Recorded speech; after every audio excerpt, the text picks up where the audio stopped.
अस्सलाम वालेकुम, मैं हूं Bilal Asif. Laws of exponents, law of power of a product. अब ये तीसरी वीडियो है हमारी एक्सपोनेंट्स के सीरीज़ का। अब यहाँ पर है कि a मल्टीप्लाई b एक ब्रैकेट में है और एक्सपोनेंट जो है बाहर ब्रैकेट के लगा हुआ है।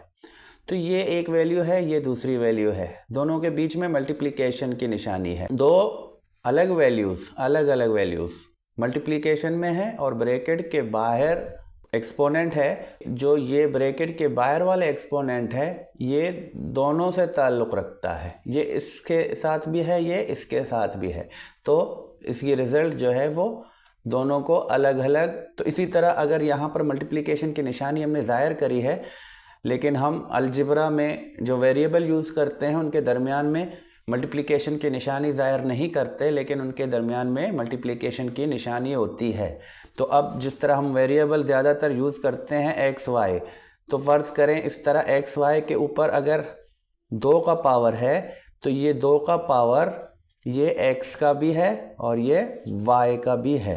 तो इस तरह x स्क्वायर y स्क्वायर होगा। अगर एक्स वाई होल स्क्वायर है तो वो स्क्वायर x के ऊपर अलग से और y के ऊपर अलग से भी दे सकते हैं हम।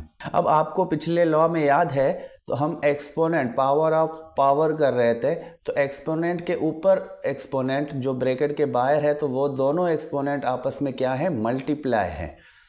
तो इस तरह अगर x के ऊपर 2 एक्सपोनेंट होते हैं, एक अंदर एक ब्रैकेट के बाहर, तो वो दोनों आपस में मल्टीप्लाई होते हैं। ये पिछले रूल्स में हमने पढ़ा है। तो यहाँ पर भी इस रूल में भी ऐसा है। अब देखिए ये बाहर है तो इसके अंदर वाले में इसमें कोई नहीं है तो 1 है, इसके पास कोई पावर नहीं है तो 1 है। जहाँ पर कोई पावर नहीं दिखता वहाँ पावर 1 होता है।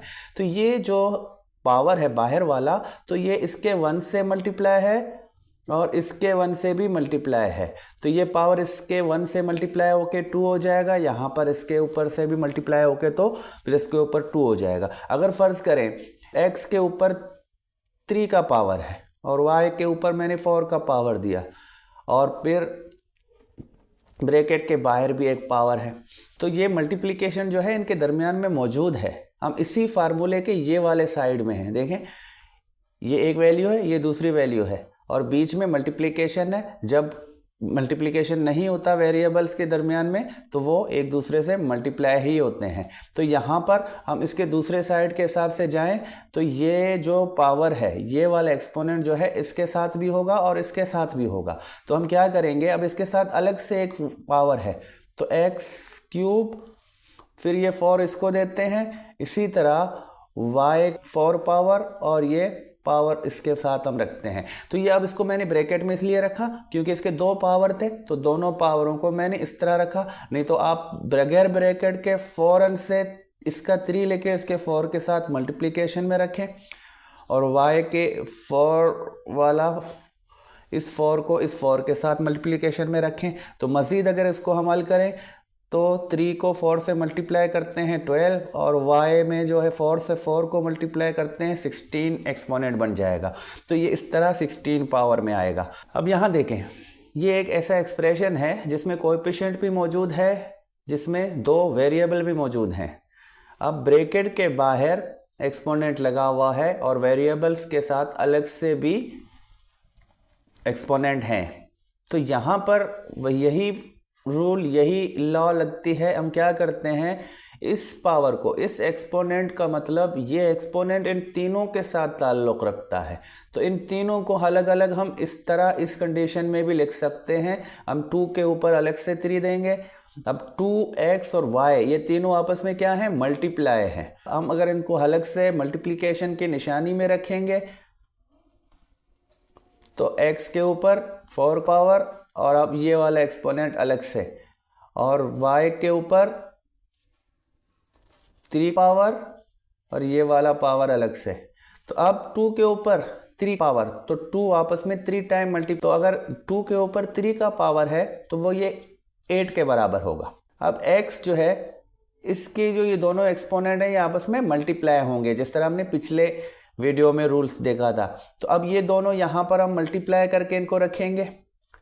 इसी तरह ये दोनों आपस में मल्टीप्लाई होंगे, 3 × 3 9, तो अब 8x 12 और y टू दी 9 पावर। तो इस रूल को इस्तेमाल करते हुए हम इसकी रिजल्ट इस तरह निकाल सकते हैं। तो अब यहाँ देखें 2 × 3 एक ब्रैकेट में है और उसके बाहर एक्सपोनेंट में जो है वो 4 है पावर में। तो सिंपल तरीका इसका यह है कि आप एक्सपोनेंट के आप ब्रैकेट के अंदर वालों को आपस में मल्टीप्लाई करो, 6 करो, 6 के ऊपर 4 पावर, तो 4 पावर मतलब 6 आपस में 4 टाइम आपस में मल्टीप्लाई है।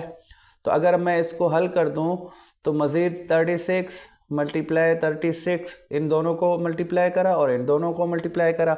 अब 36 दोनों को मल्टीप्लाई करते हैं तो हमारा रिजल्ट आएगा 1296।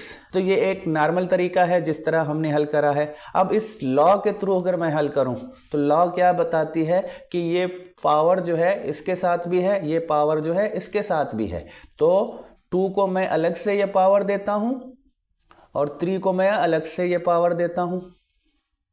तो 2 के ऊपर 4 पावर तो 16, तो इसी तरह 3 के ऊपर 4 पावर तो ये 81।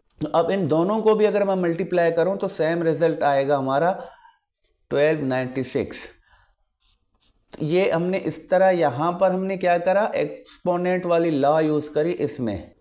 अब ये इसमें देखें, अभी मैंने यहाँ पर ये वाला नहीं ये वाला साइड लिया है, तो कभी कभी इस साइड वाले हिसाब से भी हमें कुछ सवाल मिलते हैं, तब भी हम ये वाला एक्सपोनेंट लॉ यूज़ कर सकते हैं। अब देखें यहाँ पर दोनों के ऊपर पावर सेम है, बेस अलग अलग हैं और मल्टीप्लिकेशन की निशानी है, तो सेम ये वाला साइड आ रहा है।